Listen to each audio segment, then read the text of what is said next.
Me complace muchísimo contar hoy con la doctora Isadora Velázquez, como abogada de inmigración que es, sumamente peleadora por sus clientes. Tratamos.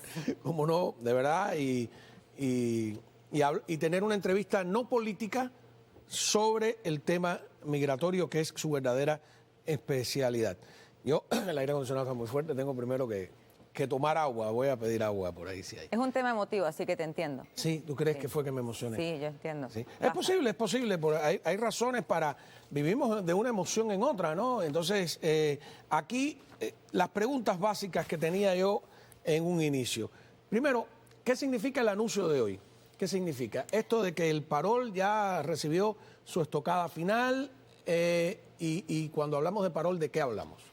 El anuncio de hoy es el comienzo del periodo de gracia, es decir, el parol humanitario ya se cancela oficialmente, por ende empiezan los 30 días periodo de gracia para que las personas puedan cambiar su estatus.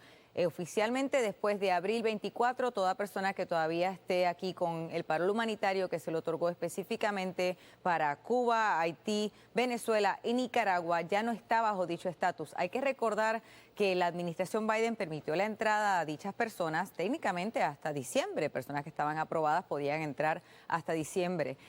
Personas que entraron en diciembre podrían tener su parol hasta el 2026. Eso ya no es así. Eso terminará en abril 24 y tienen que cambiar, ajustar su estatus, aplicar un cambio de estatus antes de dicha fecha o salir del país. A ver, ¿qué es?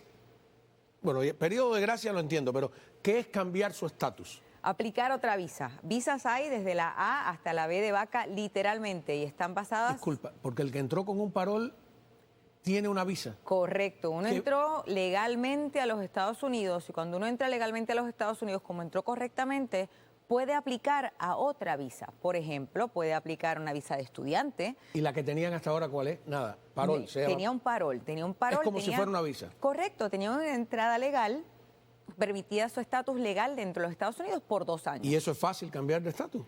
No voy a minimizar que no es un proceso sencillo, por algo hay tantas visas disponibles y están basadas en sus circunstancias personales. No todo el mundo va a calificar. O sea, no todo el mundo va a calificar para el mismo tipo de visa. Correcto. Depende de su caso personal. De sus circunstancias personales. Uno puede aplicar una visa, como también puede aplicar, por ejemplo, una residencia. Si uno tiene una pareja, si uno tiene un hijo, uno puede ajustar su estatus también por el lado familiar y finalmente puede ajustar su estatus a través del lado laboral. Pero el lado laboral, lo que son las típicas... Un sponsor, obviamente. Y lo que son las típicas residencias, al menos que no sea una petición de un hijo mayor de 21, una pareja que sea un ciudadano americano o un residente cubano, no tenemos esas residencias inmediatas. Aún por el lado laboral, solamente el CEO, el jefe, aplicando una certificación laboral como jefe, es la única categoría que está al día. O sea que no tenemos ese cambio inmediato. Solamente una visa sería un cambio de estatus inmediato si busca ajustar. ¿Cuánto demora hacer un cambio de estatus?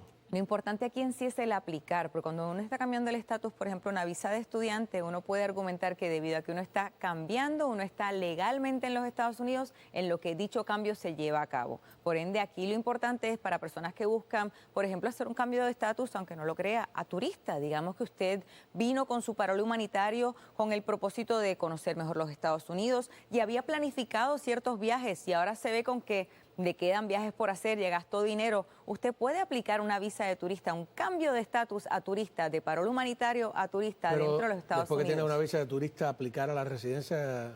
Eso ya sería otra aplicación diferente, pero aquí estoy hablando de tu pregunta. ¿Puedes cambiar varias veces de estatus? Sí. Ah, mira, eso es un detalle que nadie había dicho, doctora. Eso es muy interesante. Ahora, me doy cuenta que está hablando en el caso de venezolanos, nicaragüenses y haitianos. En el caso de los cubanos, que tienen al año y un día la ley de ajuste, ¿cuál sería ahora mismo la recomendación a los que están con parol y no han aplicado, por ejemplo, no han para un juicio ante un juez de asilo político? Si usted tiene ya el año y un día, este es el momento para aplicar. Deje de esperar, este es el momento de aplicar. Aplique a su ajuste cubano. Toda persona que haya entrado con el parol humanitario, que es del cual estamos discutiendo, que sea cubano, va a calificar al ajuste cubano aún después de este anuncio. Es decir, su entrada sigue siendo considerado parol y usted va a poder ajustar su estatus bajo el ajuste cubano. Si ya lleva más de un año y un día, puede aplicar. ¿Y el detalle es? El detalle aquí es las personas que todavía no tienen ese año y un día y tal vez tengan que esperar. Se entiende que la idea de escóndete hasta el año y un día. Sí, se entiende que recuerde que usted le aplicara al ajuste, perdón, al parol humanitario, usted tuvo un sponsor, usted dio su información. Nos preocupa, los abogados nos preocupa el hecho de detenciones, deportaciones. Personas que lleven en los Estados Unidos menos de 2 años pueden ser sujetos a deportaciones inmediatas. Se entiende que si usted entró con el parol humanitario, usted lleva aquí menos de 2 años. Así que si usted se está escondiendo, no necesariamente tiene la protección de una posible expulsión antes de poder aplicar al ajuste cubano. Ok, eres cubano, no llegas al año y un día. Entonces, como no te puedes esconder porque es un riesgo, ¿qué tienes que hacer? Buscar otra visa que le pueda proteger. ¿Cuál es la más recurrente en caso de los cubanos? Confieso que la más común es tratar de aprender el idioma, la visa de estudiante. Siempre tratamos de aprender inglés, de ver qué escuela nos puede... ¿Y eso es fácil de conseguir? No voy a decir que es fácil, pero vuelvo a recordar, aquí lo importante es aplicar. Cuando uno está aplicando a un cambio de estatus, uno está legalmente en los Estados Unidos hasta que dicho cambio se lleve a cabo. ¿Y no es mejor para los cubanos pedir asilo?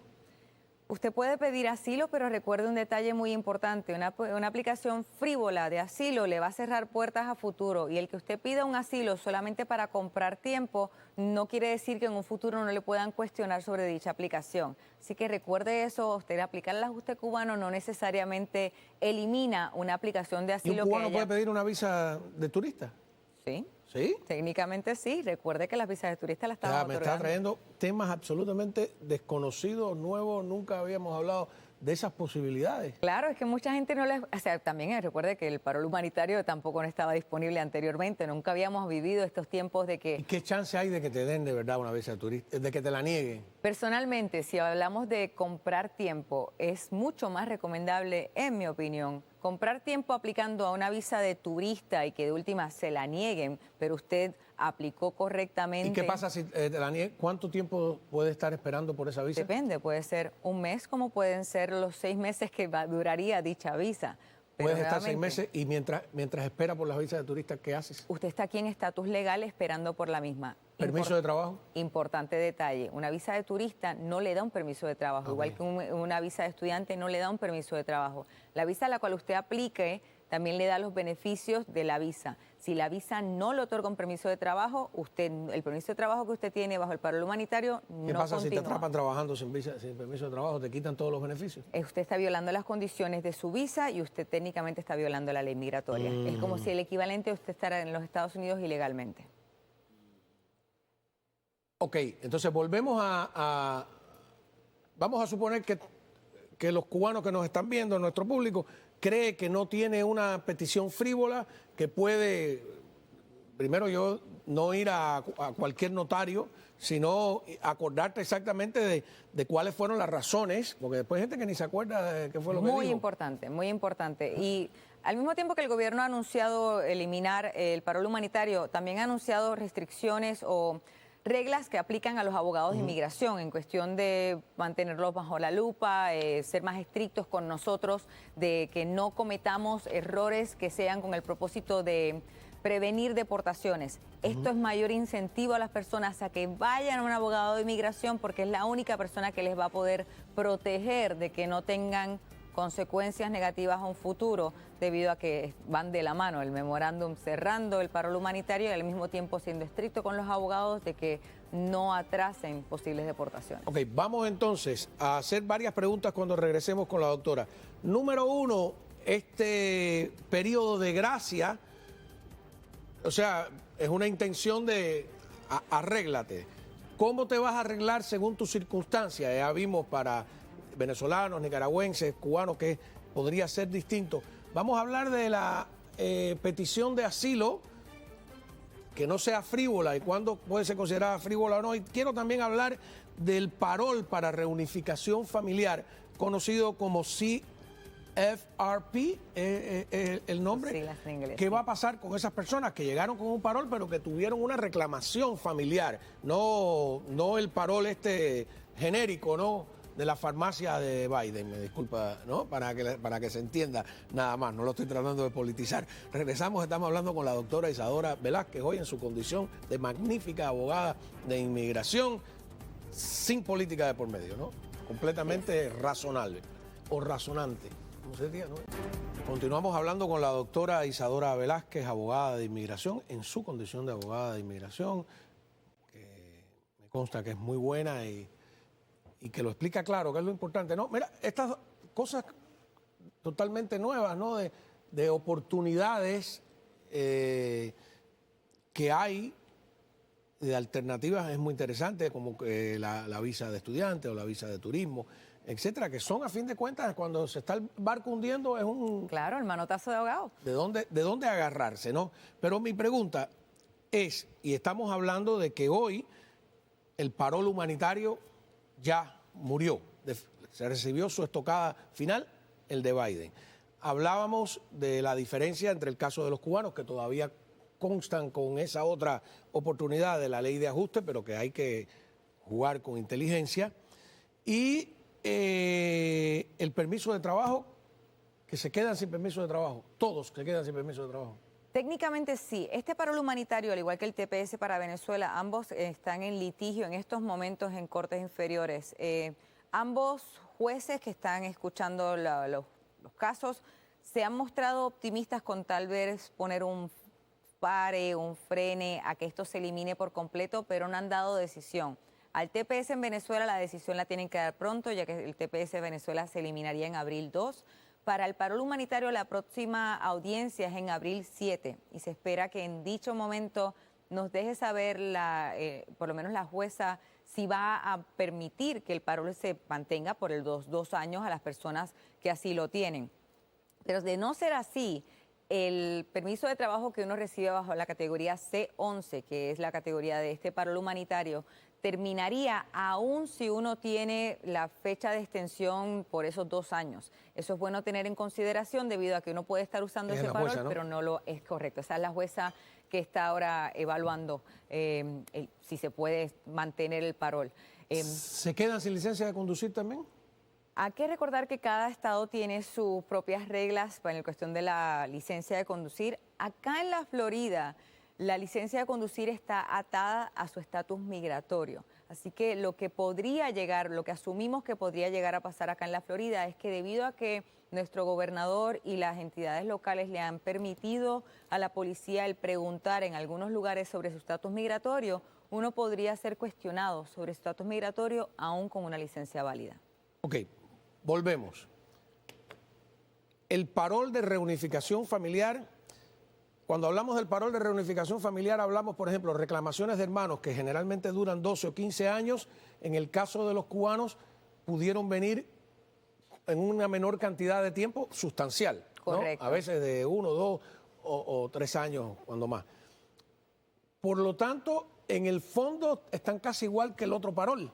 Esa reunificación familiar suele ser más común, por ejemplo, para países como Colombia y más para peticiones de padres a hijos adultos, que tardan también muchísimo tiempo, 10 años. Porque para la comunidad cubana, cuando uno entra bajo reunificación familiar, la misma ley aplica, la ley de parol bajo el ajuste cubano. Si uno entra bajo ley de reunificación familiar por una petición familiar, al año y un día, aunque uno tenga una petición familiar, como entraste con parol, puedes aplicar bajo el ajuste cubano. O sea, es algo para tener en consideración. Es decir, no tienes que esperar los 15 años. El que le falte un mes para cumplir el año, mejor que se esté tranquilo, que no haga nada. Técnicamente puede hacerlo, pero la preocupación que tenemos es debido al alto nivel de detención que estamos viendo con esta administración. Técnicamente en ese mes podrían ir a la casa. Recordemos nuevamente con el parol dimos toda nuestra información. Es algo que el gobierno tiene acceso. ¿Va a meterse a otra aplicación durante? ¿Qué hace? ¿Cuánto cuesta eso? Vamos, ahí viene otro problema, porque me dijeron que aplicar para la residencia cuesta ahora $1,700. Es correcto. Por ejemplo, estuve con una familia este fin de semana que son 4 1.700 es el filing fee, como llaman, lo que cobra el gobierno, eso sin contar si usted contrata a alguien a que le complete la aplicación, lo cual suele ser recomendable, ya que las aplicaciones no son las más sencillas. Y cualquier error y technicalidad puede ser a que la aplicación sea rechazada. Si su aplicación no está pendiente, usted no está en cambio de estatus, así que no Yo está recuerdo legal. cuando la residencia costaba $60. Y también seguramente recuerdas cuando la aplicación era 2 páginas y ahora tiene más de 20. Ajá. O sea que no solamente se ha puesto más costosa, se ha puesto más larga, más complicada. O sea que no voy a minimizar que es un costo extenso. Por eso a veces el cambio de estatus o la extensión, a veces lo llaman extensión de visa, es una mejor opción. Lo que pasa es que el mes, si a alguien le queda un mes, coincide con el periodo de gracia. Por eso te conviene tal vez aplicar a una visa, a un cambio de estatus de visa de turista, decir que buscas ir a Nueva York, mostrar evidencia de que quieres visitar Nueva York. Pero que va a coincidir con el mes, no le hace falta que le quede un mes, que conozco una persona que le quede un mes. Y en un mes pueden ir a tu casa y detener. Pero estás en el periodo de gracia. Si es antes de abril 24, estás Ajá. bien. Esa es la fecha, abril 24. Veremos qué dice la Corte en abril 7, pero si es antes de abril, si es después de abril 24, ojo. Ok, vamos de nuevo. El tema de las recomendaciones a los cubanos, lo que usted el panorama que me dibuja, me parece que lo más sensato es, porque necesitan permiso de trabajo, necesitan licencia de conducir, es intentar recibir un asilo político o hasta que llegue el año de un día, ¿no? Si tú aplicas no sé si aplicar es el término correcto, ¿no? Buscas un asilo político y llega el año y un día y no se ha completado el proceso, ¿puedes aplicar a la ley de ajuste? Sí, si usted entienda primero el asilo afirmativo, está tomando en estos momentos un ¿Qué es un averaje. asilo afirmativo? Muy buena pregunta. Un asilo afirmativo es cuando no estamos en proceso de deportación y aplicamos afirmativamente a un asilo porque sentimos que estamos siendo perseguidos, no queremos regresar a nuestro país. A diferencia de un asilo defensivo, cuando ya estamos en proceso de deportación y nos estamos defendiendo de una deportación, eso es un asilo defensivo, eso suelen ser mucho más rápido porque ya estamos corriendo contra el reloj en una corte. Afirmativo o defensivo, todos tienen que hacerse antes del año. Todos deben, el asilo defensivo, uno puede argumentar que hay circunstancias que han cambiado en nuestro país y que por eso estamos aplicando ahora, porque estamos en proceso de deportación, o sea que puede variar en las circunstancias, el afirmativo siempre debe aplicarse al año de su entrada. O sea que, y luego, entonces, vamos a suponer que esa es la mejor opción porque te da permiso de trabajo y te da licencia de conducir. Entonces, clave, ¿qué haces? ¿Llenas una aplicación complicada también? La aplicación del asilo sí es complicada. Lo principal es el detalle que mencionaste en el primer segmento. O sea, todo lo que tú escribes ese primer día, después te van a preguntar sobre 100%. eso. Y si tú dijiste, bueno, la presidenta del CDR me hizo tal cosa, y después cuando te pregunten, ¿y quién fue la que te hizo tal cosa? Y tú no sabes si fue la suegra o estás perdido. Y es una mancha del tigre que aún si luego más adelante tú eres la mejor persona y estás aplicando a la residencia. Y puedes sacarle con tu teléfono una copia a lo que llenaste. Es que es esencial que todo lo que usted le envíe a inmigración, usted se quede una copia. O sea, no es tomar una foto. Porque tú lo envías, eso no lo haces delante de alguien. No, usted completa la O sea, aplicación que del sería asilo. una idiotez no quedarte con una copia, aprendértela de memoria. 100%. No estoy incitando a nadie a mentir. No. Quiero decirte, pero es que es verdad que uno a veces no se acuerda de detalles y esos detalles te pueden costar caro. Es esencial. Si usted olvida mi cara y todo lo que estoy diciendo aquí, como mínimo recuerde, todo lo que usted someta a inmigración, sáquele una copia y quédese con ese documento. Nunca someta a algo de inmigración y olvídelo. Y si lo llegase a perder, sepa que usted tiene acceso a dicho documento más adelante. Usted puede someter algo que se llama FOIA, por sus siglas en inglés, Freedom of Information Act Request, y tener así una copia de todo documento que usted haya enviado. Así que si su paralegal, su notario, su abogado envió una aplicación y usted no tiene copia, pídala a través de su FOIA, muy importante para su proceso migratorio. Bueno, bien, pues le agradezco inmensamente. Creo que vamos a seguir hablando de inmigración, pero me tengo que ir a una pausa y cuando regresemos le pido ahora que se cambie de chaqueta y vamos a hablar de política. Que también hay que hablar de inmigración en política, vamos a tener el debate. O sea, recuerde que aquí tenemos esto es la explotación capitalista completa, ¿no? La explotamos como magnífica abogada de inmigración y ahora también como representante de de las ideas demócratas, ¿no? Tendremos aquí a alguien, representante de las ideas republicanas. Regresamos enseguida, no se vaya.